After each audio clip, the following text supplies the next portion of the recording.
டிட்வா புயலால் பாதிக்கப்பட்ட மாத்தளை கம்மடுவ பகுதியில் உள்ள 17 குடும்பங்களைச் சேர்ந்த 47 பேர் பல்லேத்தின ஆரம்ப பாடசாலையில் தொடர்ந்து 35வது நாளாகவும் தங்க வைக்கப்பட்டுள்ளனர். தமக்கான உணவு, சுகாதார வசதிகள் உள்ளிட்ட அடிப்படை தேவைகள் பூர்த்தி செய்யப்பட்ட போதிலும் தமது வீட்டுக்கான நிரந்தர தீர்வு இன்னமும் கிடைக்கவில்லை என மக்கள் விசனம் தெரிவிக்கின்றனர்.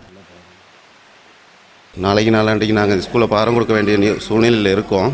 அதனால இந்த அரசாங்கம் கொஞ்சம் தலையிட்டு எங்களுக்கான ஒரு வீட்டு திட்டத்தையோ ஏதோ ஒரு அமைச்சு நிரந்தரமாக எங்களை வெளியில் எடுத்து இதுக்கப்புறமா அங்கே போய் வாழ்கிறதுங்கிறது இனிமேல் என்ன ஆகுன்ற ஒரு பயத்தில் தான் வாழணும். எங்களுக்கு அரசாங்கம் தான் எங்களுக்கு உதவி செய்யணும். பிள்ளைகளை வச்சுக்கிட்டு அங்கங்கே போக சொல்கிறாங்க. எங்களுக்கு ஏலாது.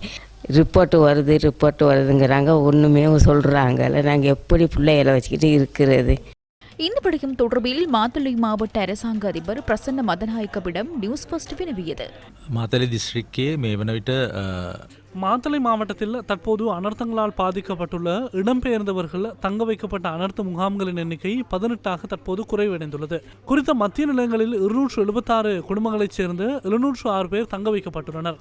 18 அனர்த்த முகாம்களில் 3 பாடசாலைகளும் இருக்கின்றன.